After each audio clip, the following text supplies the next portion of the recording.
A lot of the discourse surrounding Assassin's Creed centers around a very specific question. What constitutes a real Assassin's Creed game? A few months ago I did a video on the idea of a game being a good game, but a bad entry in its own franchise. And in making that video, it became clear to me that there are a lot of franchises out there with fan bases split over what aspects of the series are necessary for an entry to be deserving of its franchise name. Assassin's Creed fits this phenomenon to a T, with the fanbase seemingly split in half as to whether or not the new games are quote-unquote real AC games. There is this particular fantasy that Ubisoft has always advertised with this franchise that the newer games simply do not prioritize. You play as a member of a secret organization of hooded assassins, with stealth-focused gameplay revolving around hiding in plain sight to get to your targets. Assassin's Creed Origins, Odyssey, and Valhalla do not fit this mold. That is a truth that I'm not trying to push back on. However, my purpose for making this video is that I don't really believe the classic entries consistently fit into this mold either. As someone who has been a fan since the very first game, something I've always observed about the series is its apparent unwillingness to stick to the themes that it advertises. We play as assassins, but the writers prefer to make their main characters lone wolves who rarely interact with the Brotherhood. These protagonists are portrayed as prioritizing stealth, when in reality most of the games offer way more opportunities for loud set pieces and combat sequences. And unique mechanics like social stealth and the awesome traversal systems always felt to me like first steps toward things that Ubisoft never fully realized. For a long time, it has felt to me like Ubisoft has been more interested in the idea of Assassin's Creed than actually making Assassin's Creed games, because so much of what they advertise their games as feels sidelined in favor of making more traditional open-world action-adventure games. That isn't to say I think Ubisoft is justified for throwing more of their original vision to the wayside in recent years, but when people tell me they want Assassin's Creed to return to its roots, sometimes I feel like they're longing for a game they wanted, rather than a game we ever actually got. One common complaint about the newer games is that in a series called Assassin's Creed, you don't actually play as an assassin. That is pretty weird, and the bizarre decision to retcon the Brotherhood as only having existed since Ptolemaic Egypt, despite there being established lore dating back hundreds of years prior to that, is unnecessarily convoluted. The upcoming Assassin's Creed Mirage will see players take on the role of Basim, a hidden one. And while the organization is essentially the same, this means we're going to hit 8 years since we last played as a character who called themselves an assassin. The fact that Ubisoft has been all over the place when it comes to writing about their titular organization is understandably frustrating to a lot of fans. I find it confounding myself. But one reason I think I'm not as upset as some other people is the fact that I think Ubisoft has gone out of their way to avoid writing about the Brotherhood for a very long time, so things don't necessarily feel that different to me. The Assassins are a group, and the idea is that you play as one piece of a larger movement. The first game establishes this as the basic idea. Altair definitely has his own motivations to do what he does, but the missions he is sent on are sanctioned by the Brotherhood. As early as AC2, we start seeing a different approach, one that is both less unique and more accessible. The story of the lone wolf, the one-man army driven by revenge or redemption or some other very personal motivation. The Templars he takes down are not just enemies of his Brotherhood and his philosophy, but villains he has a personal grudge against for killing his parents, or killing his parents, or killing his parents, or killing his son. The validity of a philosophical creed takes a back seat. Your enemies are evil, and from the start of the game, you are emotionally invested in seeing your hero take them down. Now, despite my tone, I'm not saying these are bad story beats. Heroes' journeys like these have been so pervasive in storytelling for millennia because they are effective and engaging. But at the same time, the fact that the main character is an assassin oftentimes feels like a plot point that the writers throw in after the fact. People sometimes forget, but Ezio doesn't even become an assassin until the final act of AC2. In fact, of the 12 mainline games in the series, how many actually see you playing as an assassin for the majority of the game? That filter removes AC2, AC4, Rogue, Origins, Odyssey, and Valhalla from the mix. And then how many actually see you playing as an assassin where there is a functional Brotherhood that you interact with regularly throughout the game? That removes AC3 and AC Syndicate. That leaves us with AC1, AC Brotherhood, AC Revelations, and AC Unity. 4 games out of 12, 1/3 of the series. Now don't get me wrong, in individual cases this makes sense. seeing the Brotherhood all but wiped out in AC3 is interesting, and watching the Brotherhood form in Origins was, weird retcons aside, very cool. But taken together, it is mind-boggling that in a series called Assassin's Creed, the writers are so adamantly against writing about the Brotherhood. The issue is so prevalent that I find myself struggling to define what exactly the Assassins stand for in any given game. At a macro level, the conflict is simple. Assassins value freedom, Templars value peace, and this puts the two groups at odds. However, a big issue I have with the storytelling in these games is the fact that the Assassins are almost always primarily reactive. They are very rarely defined by what they are, but rather by what they are not. What do the Assassins do in any given story? They kill Templars. Why do they kill Templars? Well, because the Templars are usually concocting some nefarious plan that involves taking over a position of power to strip the people of their freedoms. The Templars are always proactive. They do not exist to kill assassins. They exist to carry out their, usually evil, plans. They are trying to conquer Italy, or use ancient technology to spy on the world, or usher in a revolution to shift the balance of power in their country. Their goals are sometimes negligible, sometimes even silly, but they're always there. The Assassins are the opposite. They exist to kill Templars, and the narratives of these games rarely explore a whole lot beyond that. Now, is there social commentary to be wrung from this group of murderers who kill those who they deem a threat to the world, but rarely have any goals for furthering society beyond that? Sure. But in all honesty, I think it's just easier to write run-of-the-mill stories where a good guy stops bad guys. And again, themes like these are not uncommon in these kinds of stories. James Bond is rarely sent on missions to do anything in particular beyond stopping other bad people from doing bad things. But if you want your series to be built around an ideological conflict, no matter how simple, it really should showcase those ideologies a bit more. Because the failure to do so leads us to games like Rogue, where the vagueness of the Assassin-Templar conflict leads to one of my biggest issues with that game. In Rogue, you play as a Templar, but you don't kill assassins because their philosophy was corrupted or perhaps even flawed from the very first game. You kill them because they're harassing old people, poisoning the populace, and literally destroying cities. Ubisoft is almost never interested in the philosophical conflict it claims to hold at the center of the series, and even when they give you control of a Templar, they make you the hero reacting to the evil actions of your enemies. Switch Assassins and Templars in AC Rogue, and no rewrites really need to be made. An Assassin's Creed game needs Templars for their stories to work. They need a cult of Cosmos, they need an Order of the Ancients, they need whatever you want to call them. But the villains have to exist, and they have to be vying for control over the people.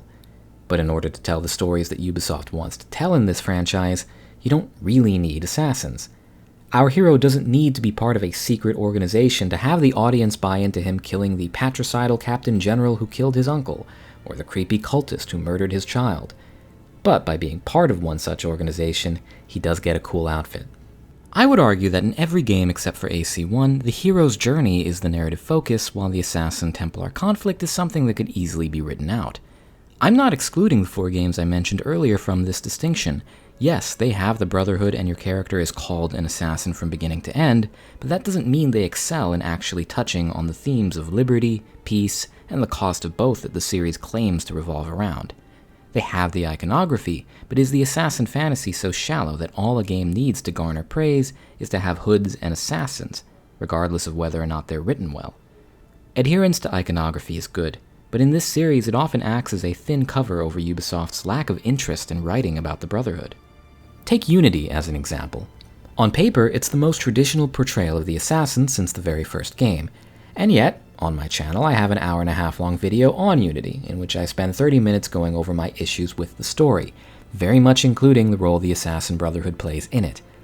Despite having a very traditional setup, the assassins end up being entirely negligible to the main plot, to the point that if you were to write them out of the story, almost nothing would change.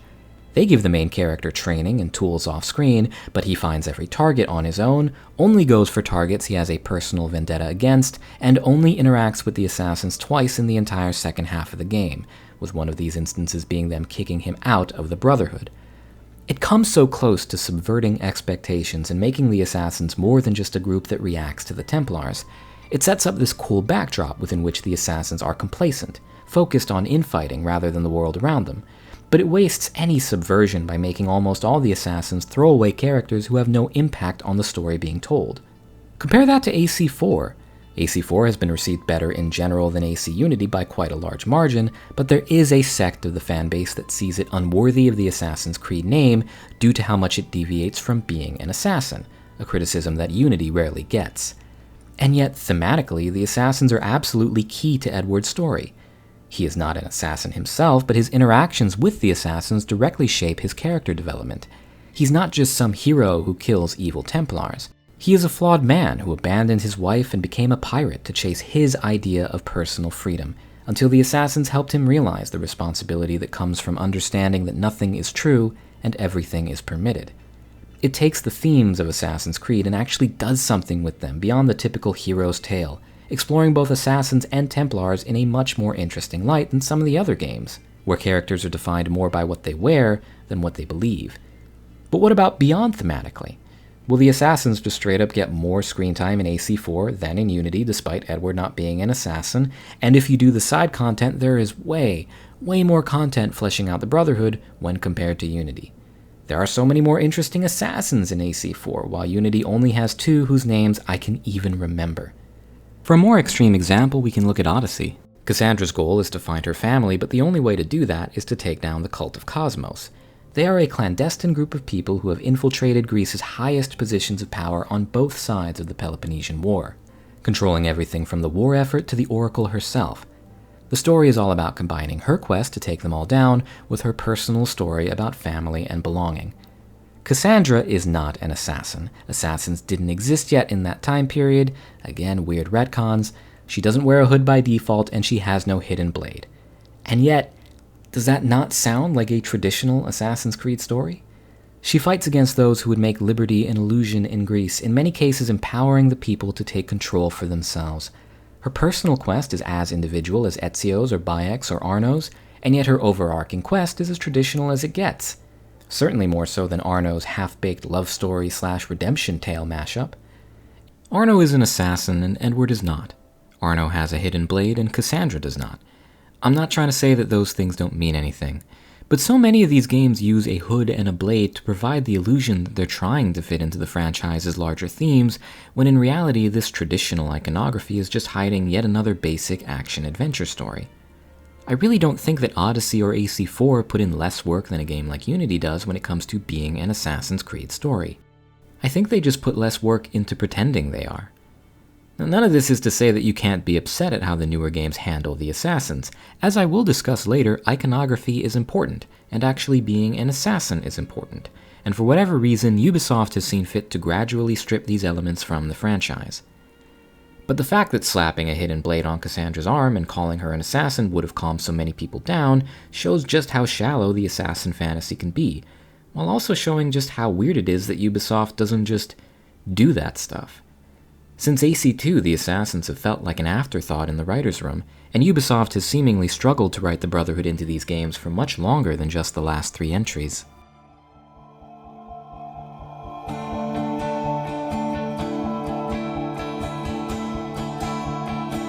Assassin's Creed has always been considered a stealth franchise, and there is this narrative that the newer games stripped away these elements in favor of creating overt action games. However, when I compare my time spent in stealth in the newer games versus the older ones, this disparity doesn't feel as wide as people claim online. Now, stealth is my favorite genre, but I don't consider myself an especially harsh critic of it. I love my in-depth experiences like Splinter Cell or Metal Gear, but give me some simple crouch walking and brick throwing and I will be content. Even then, basic stealth in Assassin's Creed always felt really bare bones to me. And we were 8 entries into the series before we ever got a crouch button, so there was a lot of walking right up to guards and killing them. This was possible because AI was lackluster and enemy placement tended to leave isolated guards far enough apart that you could usually kill them one by one without ever needing to strategize.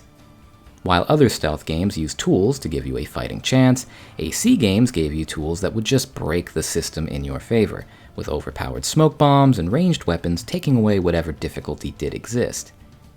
And yet, people, myself included, still did like it.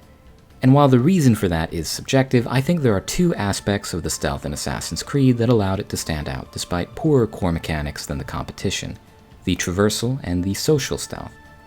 Not even Corvo Attano, with all his movement abilities, had quite as much control over his environment as a typical AC protagonist. No matter how simple the stealth is, being able to take out your enemies while using parkour and verticality to your advantage feels really cool. Social stealth is more complex. The idea of it was so interesting, with AC1 forcing you to reach pretty much all of your targets in broad daylight using its blending systems. These systems improved over time with increased blending options, but they never really met their potential. Instead of creating new distraction options or ways to manipulate crowds, blending zones eventually just became reskinned hiding places, with a crowd having no mechanical utility that a bush didn't have. They just made you invisible. And so, with a majority of the titles in this series featuring stealth that was half-baked, but unique enough to be worthwhile anyway, how does Origins compare, the game that apparently killed stealth in this series? Well, it is certainly different from the old games, because first off, Origins did remove social stealth, and that does suck. Ubisoft has this awful tendency of coming up with cool ideas, barely fleshing them out, and then getting rid of them. And yet, at the same time, if you go back and check out old reviews, a lot of people didn't even mention this exclusion. Hardcore fans certainly did, and I'd say that they do matter a lot, but I think it is on Ubisoft that they came up with such a good idea, but then did so little with it that a lot of people didn't even notice it was gone. I mean, Origins came out right after Syndicate, which had a robust social stealth framework, and yet you spend most of your time just crouching and stabbing in both games anyways. So then if we are just focusing on the traditional stealth, what can we say about it? Well, Origins had a crouch system, solid AI, intentional level design, strong ranged options, a working detection system, and way more opportunity for strategy than we got in the classic games. Judging it based on pure stealth alone, I would easily say that Origins is a top 3 game in the series. But people don't really think of it that way. Why is that? Now, I would say it's because it doesn't fit the illusion of Assassin's Creed. People see expanded combat options and RPG elements, and for one reason or another, this overwrites the quality of the stealth for many people. They call it Warrior's Creed, even if there is actively more stealth in this game than in some of the classics. In the same vein, people commonly say that AC4 moved too far away from the gameplay mechanics they wanted in AC, and I do get that. There's a lot of sailing and treasure hunting and other stuff that just wasn't in the traditional AC experience. But to say that the stealth was a downgrade, in my opinion, grossly fails to give it credit. AC4 has way better enemy placement than the previous games, and the stalking zones that were introduced in AC3 were heavily improved, allowing for well-designed missions that would let you weave between hiding places on the ground and above enemies. You had snipers to deal with, and you had to stay away from enemies with lamps, giving you more threats in stealth scenarios. And the blow dart was an all-around great tool, still overpowered, but not as ammo-friendly as the old throwing knives and crossbow bolts. I think AC4's stealth is incredibly complex compared to playing Ring Around the Rosie as Ezio, but people don't acknowledge that because AC4 is seen as the pirate game. But this brings us to the component that does complicate things: Unity and Syndicate. Unlike the other games that are debatably stealth games, Unity and Syndicate are very stealth-focused experiences. Hiding in plain sight was still there, but it was further sidelined in favor of refining the hide out of plain sight mechanics you'd find in traditional stealth games. It focused on corridor-based crouch and cover stealth with a variety of tools specifically catered to traversal-heavy stealth experiences. Now, I've given my opinion on Unity's stealth before. I think it's broken, with a terrible detection system, stupid AI, and inconsistent mechanics overall. But it is undeniably a stealth game. And even then, I think Syndicate stealth is fantastic, arguably the best in the series, so any point someone could make about this era being the peak of AC stealth would still hold water to me. These games perfectly fit what people think Assassin's Creed is. But do they actually fit the reality of what the games have been? I mean, AC1, Unity, and Syndicate are the ones that really hammer in the stealth focus, but they account for just 1/4 of this series. When people say they miss the old Assassin's Creed, do they really just mean the 2-year period of 2014 to 2015 in this 16-year-old franchise? Because if only one of the 7 games prior to Unity had a strong stealth focus, it could definitely be argued that Unity and Syndicate are the odd ones out. But as I said already, it's not really the quality of the stealth that matters to a franchise's identity, but instead the level to which it is prioritized by the devs. On that note, I want to talk about utilization. Perhaps one of the main reasons I don't believe Origins was that big of a shift when it comes to stealth was the ratio of time spent in combat versus stealth was pretty consistent with the old games. Let's just look at one classic game as an example. AC Revelations, the finale of the Ezio trilogy, has 56 missions that you can return to in the DNA tracker. I went through and counted the missions that I would subjectively count as stealth missions. I tried to be generous, including missions that were combat heavy but had stealth mechanics. In total, I counted 20 stealth missions in the entire mainline story, intermixed with all the carriage chases, giant explosions, and parkour set pieces. But it's Ezio, so you don't really hear people commenting on there not being enough stealth. And in noting these things, I'm not even saying that Revelations is somehow not deserving of the AC name or it doesn't have enough stealth. That is exactly the kind of line of thinking that I'm trying to push back against. Instead, I really think that Revelations is actually a good representation of what the series' reality has been. In AC1, yes, stealth was the primary focus. But since then, the series has made it just one piece of the puzzle, with just as much focus on action and cinematic moments. Is that framework really something that the new games have drifted all that far from? Let's take a look at another component, the stealth assassinations. From day one, getting your list of targets and working your way through the names on it has been a key part of AC. Altair kills most of his targets in a stealthy manner, and so you'd think that Ezio, the most famous assassin and the archetype that all others would follow, would be similar because no one accuses him of failing to meet the requirements of being an assassin. So let's take a look at that. If we are talking about the primary targets of each sequence in AC2, the ones that the chapters revolve around, how many targets are killed in a stealth assassination sequence? 2. In the game, as it launched, no DLC or side content, with its 10 primary targets, you kill 2 of them stealthily. Umberto Alberti and Emilio Barbarigo are the first targets of Florence and Venice respectively, and they get snuck up on. In very simple missions, I might add, but you still do sneak up on them. Francesco de Pazzi and Carlo Grimaldi are killed in chases. Jacopo de Pazzi and Marco Barbarigo are killed in scripted sequences. Vieri de Pazzi, Dante Moro, and Silvio Barbarigo are killed in full-on mercenary battles that Ezio helps lead instead of finding a stealthy option, and the final boss against Rodrigo Borgia is a fistfight under the Vatican. And if you think it's unfair that I didn't include the DLC since it is part of the main experience now, then you do indeed get a third stealth kill, but tack on another chase and another set piece. But hey, he did get a trilogy for a reason, right? Well, Brotherhood legitimately does focus more on stealth, and 3 of the 4 primary targets in that game are killed in stealth sequences. But Revelations falls off the bus once again, giving us a prolonged carriage chase, a fight in a literal arena, a city bombing to chase down one guy, and a carriage chase followed by a mid-air battle outside of Constantinople. And oh yeah, 1 stealth assassination, but that one was just against Tarek, who ended up being an ally that you kill by mistake. So, 0 Templars killed stealthily there. But hey, Tarek still counts, and that means that over the course of the Ezio trilogy's main narrative, Ezio kills 7 targets stealthily. By comparison, if we're talking main story targets who get a memory corridor scene in AC4, Edward takes out Ducasse, Prinz, Chamberlain, Vane, Burgess and Cockram, who I count as 1, Hornigold, and Rogers in stealth sequences. That is 7 stealth sequences in Edward's 1 game, the same as Ezio got in 3. This isn't just an Ezio thing. After killing William Johnson and John Pitcairn stealthily in AC3, none of the targets after that get that treatment. Hickey gets a set piece, Church gets a cutscene, Haytham gets a boss fight, and Charles Lee gets a chase. While we associate the series with these stealth assassinations, they honestly weren't as common as people think pre-Unity and Syndicate. After the first game, even Ubisoft stopped spending its time marketing stealth all that much. I mean, look at the cinematics. To say that the trailers got combat heavy is an understatement. Many of them showcase protagonists taking on entire armies on their own. It's kind of become a common pattern with them. Going back to the games themselves, I want to end this section with my hottest take, and if that invalidates my opinions on everything else for you, then so be it. But I did have a lot of fun with the stealth in Odyssey, which is a controversial game. Now, the fact that so much grinding is required for a viable stealth build, the fact that you are constantly faced with enemies you can't one-hit kill, the fact that abilities look so ridiculous, these are all valid criticisms. And yet, I spent dozens of hours experimenting with its systems, and through 3 full playthroughs, I very, very rarely engaged in combat because I enjoyed the stealth so much. In my first playthrough, I had to plan my routes around heavy enemies since I had to kill them last because they wouldn't go down in one hit. I prioritized killing grunts to build up my ability meter, which I would use on charged bow headshots and critical assassinations, before using a critical assassinate and a hero strike to kill any remaining captains quietly.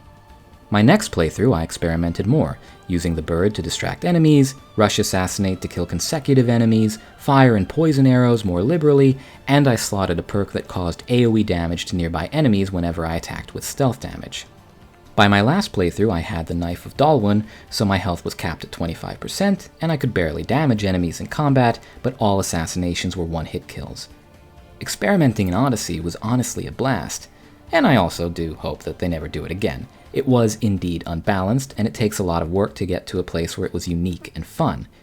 Looking at how stupid some of these abilities look, looking at how uncinematic it is, looking at the lack of social stealth and the simple guard placement and level design, all of it makes it obvious as to why this wouldn't be what many fans wanted. But again, this video doesn't just exist to review the stealth of AC Odyssey. Regardless of how divisive this system is, within my experience, I had to play with immensely more strategy than I ever did in any game pre-Unity.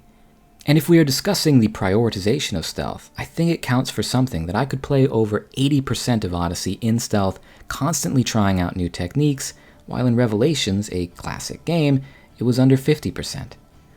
Now, I'm not saying that the old games and the new games are actually the same and you're being lied to. We did lose social stealth, and Odyssey's stealth is weird and looks nothing like the older games, and Valhalla's stealth does just straight up suck. But I feel like the flaws of these games sometimes cause people to look at the past with skewed glasses. There are still a lot of articles out there that talk about the shift from stealth to action that we experienced when Origins came out. But if we zoom out and ask the question, how much of a role did stealth play in the classic games? I think the newer titles are a lot closer to tradition than people remember. Assassin's Creed never had the best combat, and it never had the best stealth. But the parkour remains, to this day, unlike anything I've ever seen in a video game. AC parkour has always been unique, and while there are certainly those who don't mesh with it, it has explored traversal mechanics that no other series I know of ever has. The reason I'm bringing up the parkour is that I'm not sure if Ubisoft has ever realized the potential of its systems. Before I was an AC fan, I was a Prince of Persia fan. Doing right by Jordan Mechner's beautifully rotoscoped animations in the original Prince of Persia back in '89, the animations in the Sands of Time trilogy were absolutely gorgeous. They flowed together so perfectly, and every movement had the right amount of weight. With the time reversal powers you had, Ubisoft had the room to give us legitimately challenging parkour obstacle courses requiring diligent trial and error to beat. The parkour of Assassin's Creed clearly branched from this, but it was different enough so as to be incomparable to what Prince of Persia was doing. Instead of linear obstacle courses, Assassin's Creed would drop players in an open city, essentially giving you exponentially more freedom of movement. The purpose of parkour was now for basic moment-to-moment traversal in an open world, not to be a challenging game mechanic. And so while you could argue it was less involved on the player end, it was much, much more complex on the developer end. There are seemingly endless animations for all the different interactions in the world Altair can have. Every jump was smooth, every obstacle perfectly placed, and rarely would you get stuck without a place to go. It just looked so good for its time, and it made AC one of the few franchises where every square meter of the world was interactable, whether it be the ground, walls, or rooftops. And while it wasn't built to be mechanically challenging, people did start finding depth in this system. You had a lot of control over your character at any given time with the ability to jump or eject sideways or backwards at any point during a vertical wall run. People learned how to scale walls while minimizing the time in climbing animations, and they learned how to switch between high and low profile to descend quickly, and they learned how to make individual challenges out of the system as a whole. It was a really cool and unique way of doing things, but when I look back at how Ubisoft handled it since, sometimes I wonder how much of that player freedom was ever even intentional on their part. Of all the games in the series, Brotherhood is the only one that really had distinct challenges based around maximizing the potential of the parkour. The training courses in that game weren't that difficult, but they required more than just holding the bumper and the face button. Side ejects are essential to anyone who delves into the old parkour systems, and yet players are so rarely incentivized to use them unless they specifically want to look cool.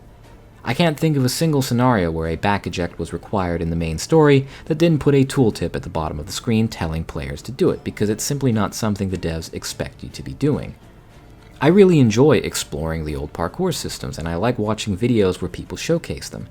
But I can't think of a single time where I watched someone play the game normally, going through the story, where they engaged with these more complex mechanics. Ubisoft created a system where you could hold a few buttons and your protagonist could parkour across an entire city without ever having to take your hands off them. 99 times out of 100, this is what I see people doing. Because why would they do anything else? The animations were clearly built with this in mind. Linear paths of parkour starters and rooftop ropes are everywhere, so players can watch cool things happen without doing much with their hands. In my opinion, and the opinion of many others who cover AC parkour, players never got more control over their character than they had in AC1 and the Ezio trilogy. The Kenway Saga stripped down the system, leaving us with a very respectable traversal system that people have gleaned depth from, but one that prioritized animations over player control, taking away the consistency of ejects and turning it into a one-button system, something people oftentimes criticize the new games for. Unity and Syndicate were controversial in how they handled it. Some would say that Unity gave us the best parkour system that any game has ever had, and that Syndicate watered it down into nothing. Others consider it to be a buggy, overly automated mess that puts Syndicate in the unenviable position of having to mask as many problems as possible. However, the parkour up and down mechanics do show that they were at least trying for a higher level of player and complexity than we had gotten in prior games. Conversation about the parkour tends to focus on comparing the most recent 3 games to the older ones, sometimes the Ezio trilogy, sometimes Unity, but the older games one way or another. These new parkour systems commit 2 cardinal sins. They are both incomplex and not very cool to look at. As I said, I would argue that complexity and player control was at its peak with the Ezio trilogy, while in Unity or the Kenway Saga they looked the coolest.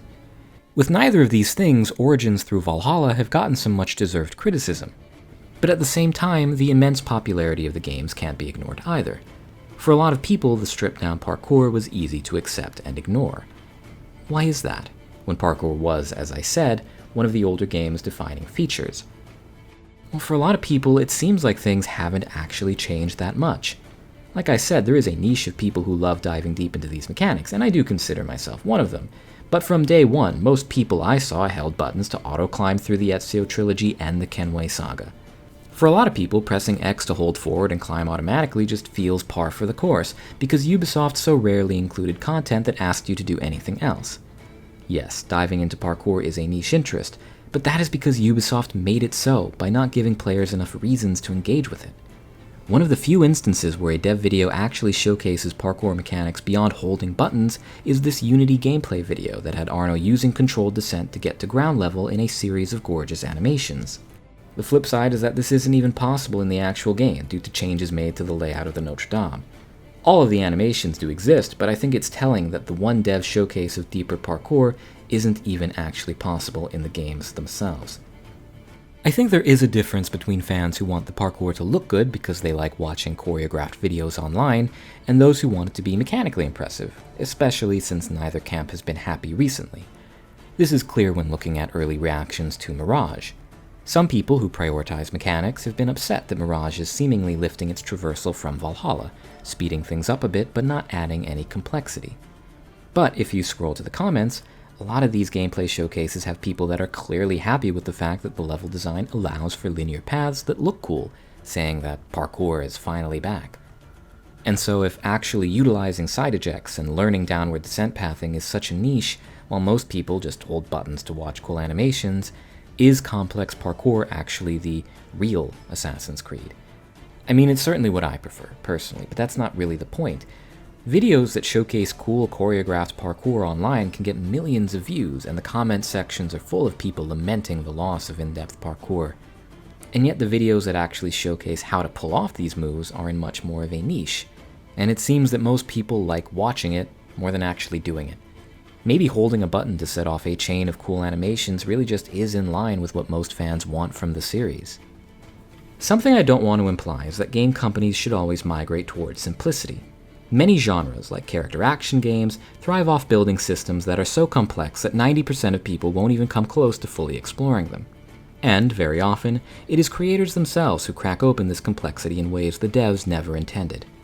But while Capcom saw people integrating jump canceling into Dante's moveset and graduated into making that a fully fledged part of his kit, Ubisoft didn't seem to learn from or have any desire to build on the depth found in AC parkour, making it choppier, prettier, and simpler as time went on. People say they miss when parkour was a puzzle, and yet these puzzles were always of our own making. And while there's value in that, it stands that from Ubisoft's side they rarely gave us anything more complex than, my linear path up just ended, guess I'll go sideways now. They just did so little with it. I can't say that I can tell you what Assassin's Creed parkour should be, Maybe fans want Ubisoft to go in with the mindset they had with Unity, but actually get the job done this time and give us a complex system that works. Maybe fans just want to hold forward and let the devs do the work in creating elaborate strings of amazing animations. But what fans want really isn't the problem. The problem is that at its core, Ubisoft doesn't seem to know what it wants to do with the parkour or how to showcase it. And I don't think that is a problem that started with Origins at all.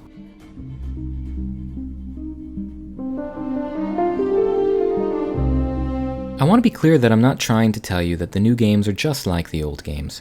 The new games are less cinematic, they have these light RPG elements, they lack complex city structures, there's no social stealth, and I could go on and on.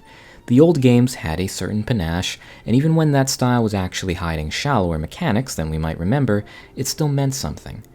Assassin's Creed as it was is not the same as it is now, and while there's a lot to love about the new games that the old ones don't have as well, I'm not trying to pretend that it's just an illusion that separates old from new.